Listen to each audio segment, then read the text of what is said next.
আজ শনিবার 25 জানুয়ারি 2025, 10 মাঘ 1431 বঙ্গাব্দ, 24 রজব 1446 হিজরি। জানিয়ে দেব আজকের দৈনিক যুগান্তর পত্রিকার শিরোনামগুলো।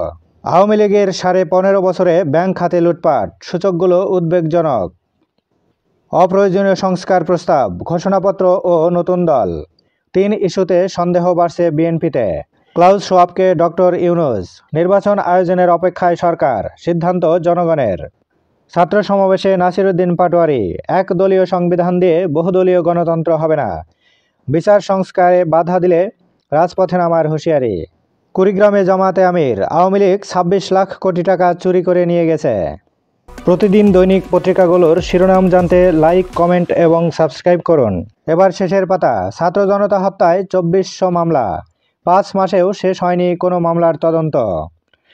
1.5 লাখ আসামি, সারা দেশে গ্রেপ্তার 12,000।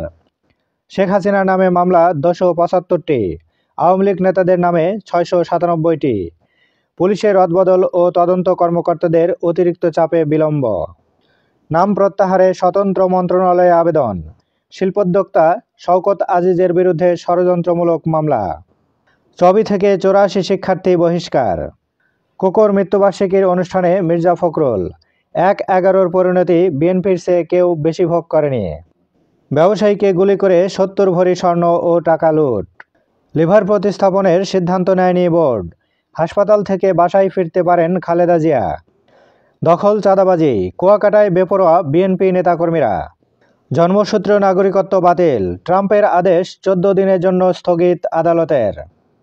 দামুড়হুদায় ঋণের মামলায় 5 নারী কারাগারে। জনজীবন স্থবির, গাইবান্ধায় শীতে মৃত্যু 2। বিএনপিতে এগিয়ে মিনু, প্রার্থী ঠিক না হলেও মাঠে জামায়াত।